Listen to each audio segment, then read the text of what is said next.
they're so horizontal. So I'll be moving around to try to get a sense of everybody and your energy and your wonderfulness. I have never lived in Houston, but my husband has. He was with a law firm called Baker and Botts. Is that something you guys know about? But he graduated from being a lawyer, and he is now an interfaith minister, and his ministry is called the Compassion Consortium, which is humans and other than human beings, and how the religions of the world have kind of left out animals to a degree and trying to fix that a little bit. So it is a pleasure to be here with you this morning. We're starting a little late, so I'm going to talk really fast, but I can do that because although I am from Kansas City, Missouri, where we take all the time to speak that we need, I've lived in New York City for 24 years, so I'm going to rock this thing. Okay, who wants to age in slow motion? I mean, we're all going to age, and we're all going to get old unless we die young. That's kind of an odd one. So what we're going to talk about today is how to live well every day and to decrease that morbidity that the doctors talk about at the end of life. We know we're going to leave here one day. We just want to fully be here until we do. So before we get into the MEND program, I want to talk about the 4 aspects of aging. So the first one is chronological. That is what our driver's license has to say about us. And you can do whatever you want with that. You can tell people, you can not tell people. We know it doesn't mean much of anything if you have ever been to a high school reunion. Who's been to a high school reunion? And especially if you go to the reunion of somebody who's not you, so you didn't know those people before, it really seems like, gosh, some of these people are still in high school, and some of them probably have grandkids in high school.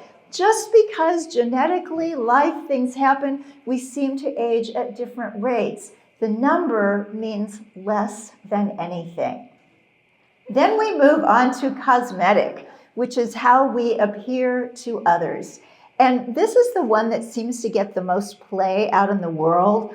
There's that phrase called anti-aging. Ooh, what an odd phrase. That means we are pro leaving this planet early, right? And what they really mean is we are opposed to having signs of aging come up early. We are opposed to having disease conditions that we didn't need to have if we could have prevented them. And yet we don't want to be anti-aging, we want to be pro-living. So what can we do in terms of lifestyle that has to do with some of these cosmetic aspects? Well, probably quite a bit. In terms of exercise, this is going to put a lot of life and energy into your step and into your posture and into your face. Being hydrated is going to be a wonderful thing. It's going to kind of plump you up even in the years when the collagen has decided to take a hike. But everything that we do every day is going to change all the cells of our body, and that's going to show on the outside as well. But here is where a lifestyle medicine, whole food, plant-based way of doing things is going to really shine. That is with physiological aging. And this is what's going on the inside, what's happening with our cells and our organs and our glands and our systems. Can that really be changed? Well, we're seeing all the time, and you just had Dr. Barnard, and this afternoon you're going to have Dr. Greger. I mean, what a sandwich is that in one day? So there's so much science that's telling us what I have observed, having been in this movement for over 50 years, that it really does make a difference in how people live, how they avoid getting some of the diseases that are in the family line, and how well we make it going forward. And the 4th component of aging is attitudinal. So how do you feel about your age? How do you feel about your life? How do you feel about the way the world looks if your spouse has one of those all-day news channels turned on all day?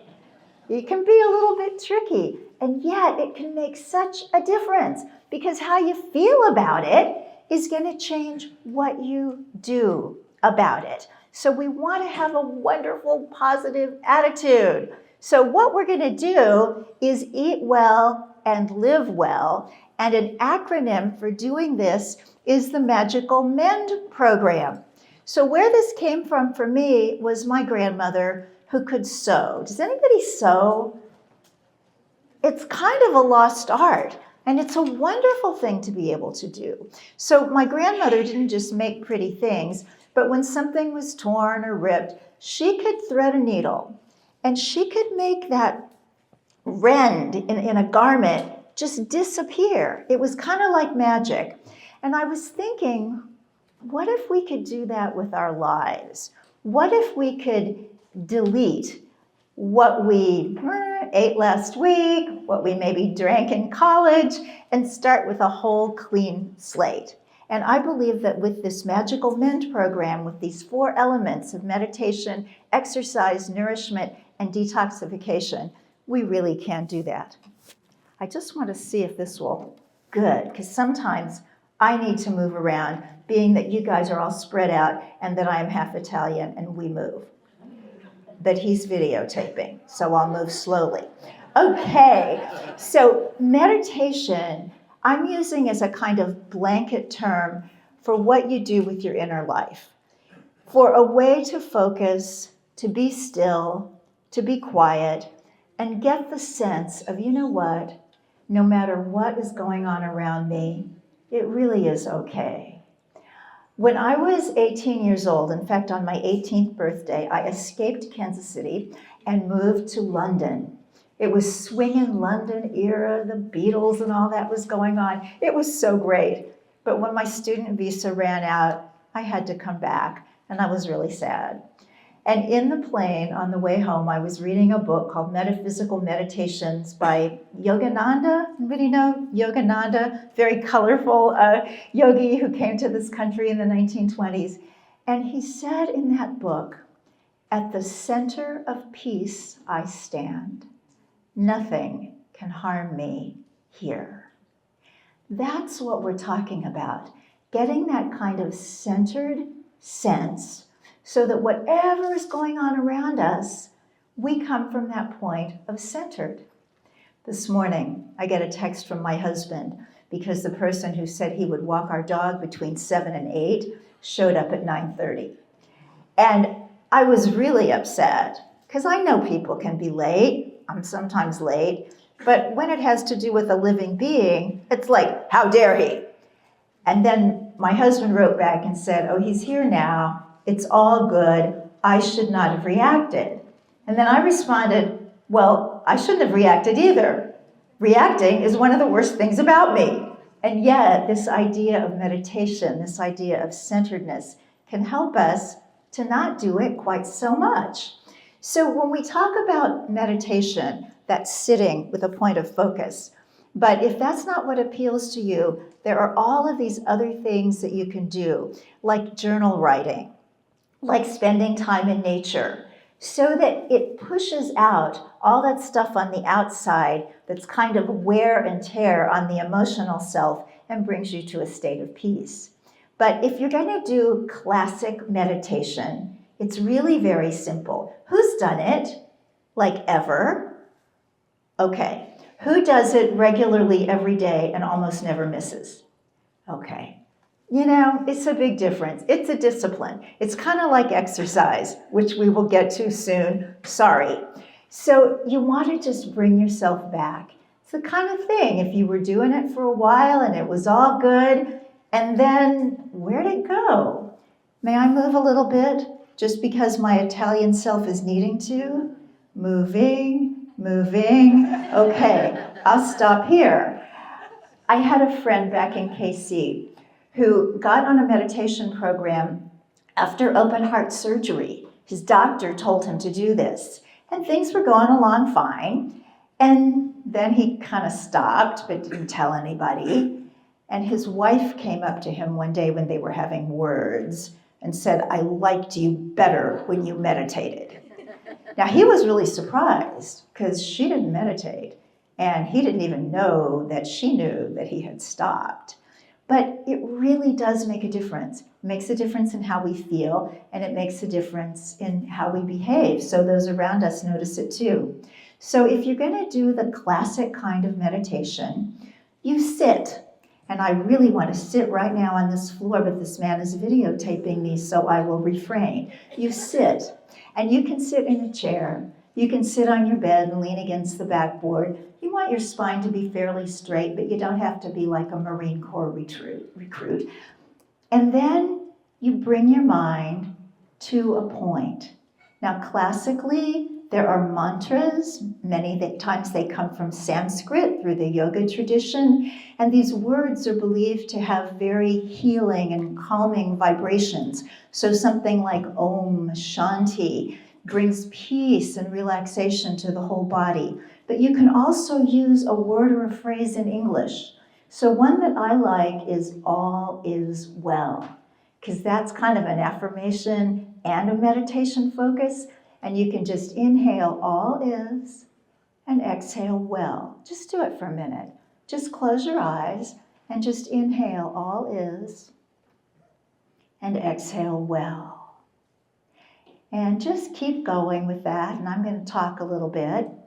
And if you were doing this in regular outside life, your mind would probably be saying things like, all is not well.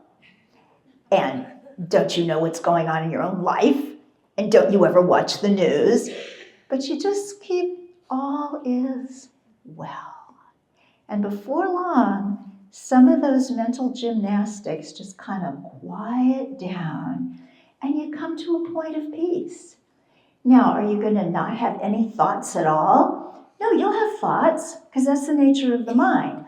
It was St. Francis who said that thoughts during meditation are like birds flying around your head. It's fine that they're there. You just don't want to invite them to build nests in your hair. So you bring your mind back. And sometimes it just wanders and wanders. All is well. Oh my gosh, we're out of peanut butter. All is well. Peanut butter has a lot of fat. Do you think I'm eating too much fat? All is well. Maybe I should go to Barnes & Noble and see if they have a book about fat. Bring yourself back before you get to Barnes & Noble. Or if you're already there, bring yourself back then. So take 10 minutes. If you can work up to 20, that's what the cool kids do. But you know what? Following the cool kids is for middle school, more than middle age. So find the amount of time that works for you and do that every single day and see what happens on the inside. Now, why is meditation something to talk about at a health event? There have been so many studies since the 1970s on the physiological benefits of just being still. Now, they've looked at a lot of people that do transcendental meditation, which is 20 minutes in the morning and 20 minutes in the late afternoon. And some people, when they hear that, say, well, if I had 40 minutes a day to spare, I wouldn't need to meditate. I would already be calm and peaceful. But they've also looked a lot at people that do insight meditation, of Buddhist meditation that doesn't use a mantra, that just watches the breath. And in all these instances, regardless of the technique that people use, they find that they're healthier. Here's my favorite study on that. They looked at people who had meditated regularly for 5 years or more, and they found that they were 12 years younger physiologically. 12! Do a little math with me. Take your chronological age and subtract 12. That's worth doing. That's worth being quiet a couple of times a day, don't you think? What they were looking at in terms of physiological aging was body mass index, cholesterol, HDL, and LDL. They were looking at hearing, vision, joint flexibility, all the things that tend to go south over time. And those people who were meditating regularly gained back all those amazing years. And you can start it at any time. So let's do first aspect of the MEND program, meditation. And now we're moving into exercise. Who loves to exercise? Ooh, there are way too many of you. Okay, who's normal like me? Now, I'm only slightly kidding because it is really normal for humans not to like to exercise because of our evolutionary heritage.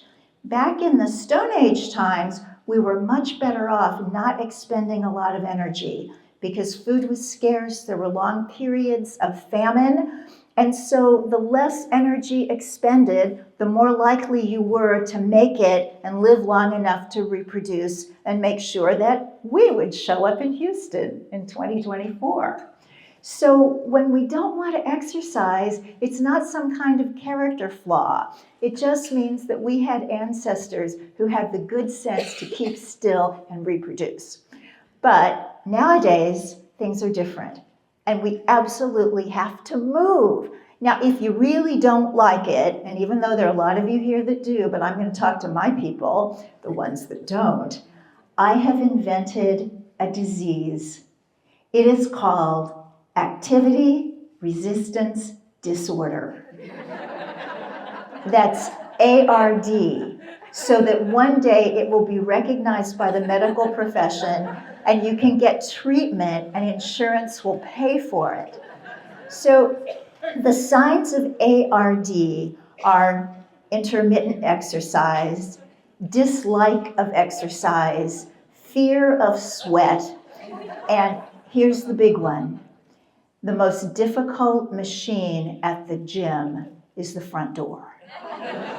If you related to any of those, you may be suffering from ARD. But there is hope. And it's not a drug and it's not a surgery. It is gently opening yourself up to movement. And sometimes that's really what we need. It's just moving. Don't call it exercise, just move. Who likes to dance? Dancing is good. That means you're moving. Who likes to walk out in nature? Who wants to be there in that wonderful, wonderful beauty of it all? Or even in a city street. I just love walking in New York City. It kind of energizes me, but without caffeine. So find something that you love and find somebody to do it with you. Even if you have to go into savings and hire a trainer, you'll show up if somebody is there. And sometimes we don't yet show up for ourselves. So now that we're there, I'm going to talk a little bit about what we'll do. And you already know all of this.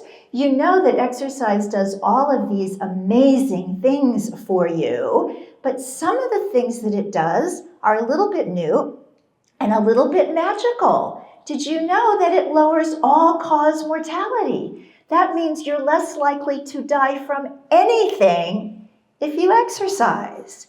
And the coolest part is that it sends the message to your brain that you're still in the game. I learned this in a wonderful book, not plant-based, unfortunately, but it's about exercise, so I just skipped over what they said about food. The book is called Younger Next Year. Has anybody read it? And there's also, hey, great book, right? And then there's Younger Next Year for Women, which is basically the same book, but they put a pink cover on it. And lots of great information and motivation. But here is the coolest thing that I learned from the medical doctor who's the co-author of that book.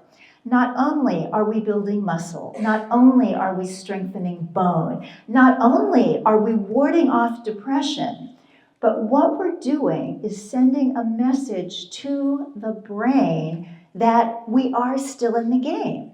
And what this means is we want the brain to say to the body, would you please mount an immune response? Would you please secrete a hormone that is necessary and helpful? And if we're moving every day, it's going to do that, no matter how old we get. But if we are just lolling around, the message is, oh, it's a famine, like back in the olden days. And this person is hunched in a cave, waiting to die. You don't have to take care of this body, because it's on its way out anyway. And you know what? This works the same way, even if we're eating. It's not a factor of starvation, it's a factor of immobility. So it's really important that we need to get out there. So all of you people who love exercise, you're fine. Everybody else, get a buddy, get a program, get a promise, do something so that this comes into your life. Here are all of the ways that we know that we should be exercising. We know we should be doing cardio. I interviewed Dr. Kenneth Cooper, who invented aerobic exercise. He invented the word aerobic. And my daughter says to me, "You were alive before they had aerobics." I was, and I still am. And then we've got strength training, which is kind of my favorite, because when you start to lift weights or use body weight exercise, you become substantial. And you start to kind of hear that Rocky theme song in your head, and things really start to get better. It even changes how you see yourself. When I was doing a lot of weight training a few years back, several years back actually, it was before I moved to New York City, and I was also taking a women's self-defense class. I was driving with my daughter one day, and I looked out my window, and there was a man out there punching this woman. And there were people on the sidewalk, and nobody was doing anything except gaping. Well, I said to my daughter, "I'm locking the door, stay here." So I get out and I go up to this couple, and the guy is really big. He didn't look so big from the car, but I was there, so what could I do? So I say to Goliath, "Cut it out at the top of my lungs." Have you ever seen a person speechless? We've all heard that phrase, "Oh, he was speechless." This guy was speechless. He was going. Nothing would come out because I looked like me and he looked like him. Here's the end of this story. Well, not the end. Here's the middle. So the woman gets up on her tippy toes on the cheek, and I thought, okay, it's one of those. But that woman saw what I did, and all those people that didn't help saw what I did, and my daughter over there in the locked car saw what I did. Now, I'm not saying lift weights, become a vigilante. I'm just saying that when you feel strong, you're able to express strength in ways that maybe you didn't know you had. So, a little bit more on ARD. Don't be hard on yourself. You want to be sure that your being lethargic isn't because of depression or low thyroid or something like that. So check with your doctor. If you can't find an activity you love, start with one you don't despise. And there are some lovable activities out there. Has anybody ever done gyrotonics? Gyrotonics, anybody? They have it in some Pilates studios. They call it yoga for dancers, and they hook you up to these amazing machines and you move in these wonderful undulating ways. It is fabulous. I actually like it. So I'm ARD in recovery. Now, we're going to move on from the movement to the food. So I used to call this section nutrition. But so many people think nutrition is little bottles at the GNC. So we're talking about how we really nourish ourselves. So before we get into the food, let's think about that word nourish. You nourish yourself in so many ways. By what you put in your life, by what's beautiful, by the people who are around you. So let's say that you get up in the morning and you make a fabulous smoothie. Who is a fabulous smoothie maker in this room? You make green ones? Yeah, green ones are good. Blue ones are good, wild blueberries. The one that I like best is an Ayurvedic chocolate shake. I adapt this from Talia Lutzker's book, The Ayurvedic Vegan Kitchen.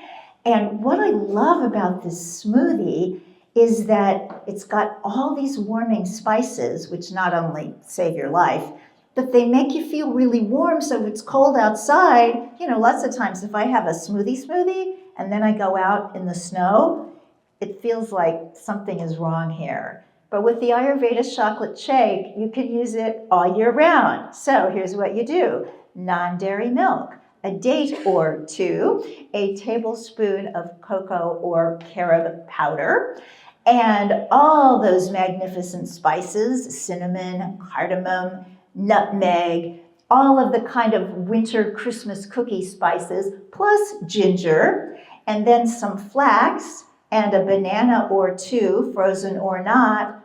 My, that thing is good. And when you eat a meal like that, you feel like something happened. So we want to eat food that's good and tasty, of course, but I don't know about you. I want to feel like if I'm going to go to all the trouble to buy it, and good heavens, it costs a lot these days. I never thought food would ever cost this much. Does anybody notice that? But we do what we have to do, and fruits and vegetables and grains and beans are not expensive. It's all the processed foods, and people say, your food is expensive. No, no, no. My food is just good. So we want to have this food that does something. Did anybody see old vintage movie from the 50s called Bell, Book, and Candle? With Kim Novak. Oh, cool. There's a Kim Novak fan in the audience.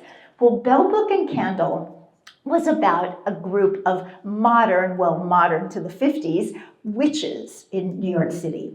And in the movie, if you were a witch and you fell in love with a mortal, you would lose your magical powers. But Kim Novak fell in love with a mortal anyway, and she was practicing kind of mortal stuff. So the holidays came, and she gave this lovely scarf to her Aunt Queenie, played by Hermione Gingold. And Aunt Queenie took the scarf out of the box and said, oh, what does it do? Because she was looking for magical powers. That's how I look at food. If it's not going to make me happier, healthier, younger, stronger, more vital, calmer, and more beautiful, I don't want to eat it. So that's how I look at food. And we can study the science and we can get all of the wonderful reasons why we absolutely should be eating whole plant foods. And yet to me, it's this wonderful feeling of this is doing something for me that's beyond the beyond. You know, I could eat cardboard cereal out of a cardboard box and sustain myself from breakfast to lunch. But if I make one of those amazing smoothies, that's going to be like getting a present with magical powers. The 5 fitness food groups, I call them that in my book, Main Street Vegan, but you know what they are. Vegetables, and emphasize the greens. Some people think greens should be their own food group because they're so incredibly health promoting. Sea vegetables are amazing too. Fruits, especially berries, legumes, including soy, whole grains, and seeds and nuts. We know that the flax, chia, hemp, and walnuts are high in the omega-3 fatty acid ALA, so we want to get those in every day. And you want to look at how you eat as well as what you eat. So let's say you make that fabulous smoothie in the morning, and then you pour that thing in a plastic superheroes cup from the Taco Bell. It loses something. What if instead you put it in a stemmed goblet? Just makes you feel a little bit more like you are fabulous and deserve the best, because that's absolutely true. So you want to have some time with your meals. You want to sit. You want to use the good dishes. Now, vibrant dining hack number 1, eat 3 meals a day with living in between. My life was saved by Overeaters Anonymous and a whole food plant-based diet. I was obese, I was pre-diabetic, and the day that I looked down at my infant in her crib and decided I want her to be vegan, so I have to be first, and I've got this binge eating disorder that just will not quit. So I got the 12 steps for the inner, and then I was able to make choices about food, and I chose whole food plant-based. We didn't call it that back then. We just called it vegan, but there were no vegan junk foods, so it worked out fine. But something that I learned in OA was 3 meals a day. And since then, I have studied Ayurveda, and they always recommend 3 meals a day because the world is set up that way. There's time in between to digest and time in between to live life. Then you want to let go of diet think, and you want to eat enough. One of the problems people have when they're brand new to this way of eating is they just don't eat enough. Who's new? Who has been around whole food plant-based eating less than, say, 3 months? Anybody? Oh my goodness, they didn't tell me this was graduate school. Well, for somebody who is new, they're so used to what we used to be told back in diet days. You know, you eat a piece of meat the size of a deck of cards. Well, we don't eat anything the size of a deck of cards because that's not enough food. So, you want to eat an enormity of raw vegetables and lots of cooked vegetables. All you want of fresh fruit, plenty of whole grains, all the beans it takes to make you feel satisfied, just enough nuts and seeds because they're concentrated, and dried fruit in the treat category. So what this means is nice big portions. I buy my salad bowls at a restaurant supply house. Nobody else makes them big enough. So you want to have color. You want to have variety. Pretty groceries comes from a time when I was going through a really, really hard stretch in my life. My first husband died suddenly. Our daughter was 4 years old. And everybody said, don't do anything for a year. So I didn't. For 365 days, I sat in my apartment and waited for the year to be up so that I would know what to do. On day 365, I decided, I'm going to move to the country. Well, I'd never lived in the country. And when you live in Kansas City, Missouri, the country is really the country. So I moved to the central Missouri Ozarks. And I was so a fish out of water there. Well, I made some really good friends. But the first night that my daughter and I went grocery shopping, we had all our foods, all our fruits, and all our vegetables and everything like we always ate. And the woman working there at the market stopped the conveyor belt halfway through. She said, I have had this job for 15 years, but I have never seen such pretty groceries. Pretty groceries. They make healthy people. They make pretty people. So we want to do that. Moving on to the final aspect of the MEND program, which is detoxification. Now, lots of times when we think about detoxing, we think about doing some kind of thing. You know, some kind of fast or some kind of cleanse or some kind of flush. I won't tell who's done some of those. Okay, and some of them can be cool. I mean, I've done them too, and we'll probably do them again. But what we're going to talk about today is not to detox, but to not get so toxic to begin with. Good idea? I think so. Okay, so we're already eating clean. So the first thing you do to eat clean is to get rid of the animal foods, because all of the toxins, the pesticides, the herbicides build up in the fatty tissues of the animal. They call that biomagnification and biointensification. So whenever you're eating that food, you get more of the nasty stuff. And if you can get organic produce, of course, that's wonderful. Otherwise, just wash it really well. You want to groom clean, putting good stuff on the outside of yourself. Clean, clean. Clean your house with non-toxic products, and then respond with exercise, with breathing and sleep. And we're going to get into all of those. So to groom clean, remember that there are people in this world sticking nicotine patches upon their bodies so that they will stop smoking. They wouldn't do that if what we put on the outside didn't get on the inside. So the Environmental Working Group has a wonderful website that tells you all about the products that are most non-toxic. And you can also rest assured that almost always The cruelty-free products are likely to be less toxic, and the less toxic products are likely to be cruelty-free, but you might want to check on both. Then we want to clean. There is a toxic waste dump under most people's kitchen sinks, and it's all the stuff that we think we need to make our homes clean, when in fact, the natural stuff works just fine, and if you want to save money for more organic produce, you can clean practically everything with white vinegar and club soda and baking soda and a little lemon. I love this book, Clean and Green, because she's got recipes for how you can even clean piano keys and white wall tires with stuff you've already got in your house. Now, your skin is detoxing through sweat. Your heart is pumping so that your circulatory system is working really well. We want to move the lymph, which is also one of the body's detoxification systems. So all exercise is good for this, particularly bouncing on a mini trampoline or one of those big medicine balls. We've got one in the gym in my building. And sometimes I'll go in there in the morning, and before I do my regular workout, I'll sit on the ball and I'm doing this. And people will come in and look at me, and I know they're thinking, what a wimp.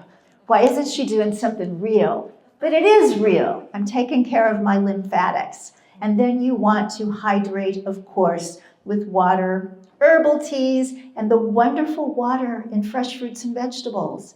Does anybody hang out with people that you would call health nuts?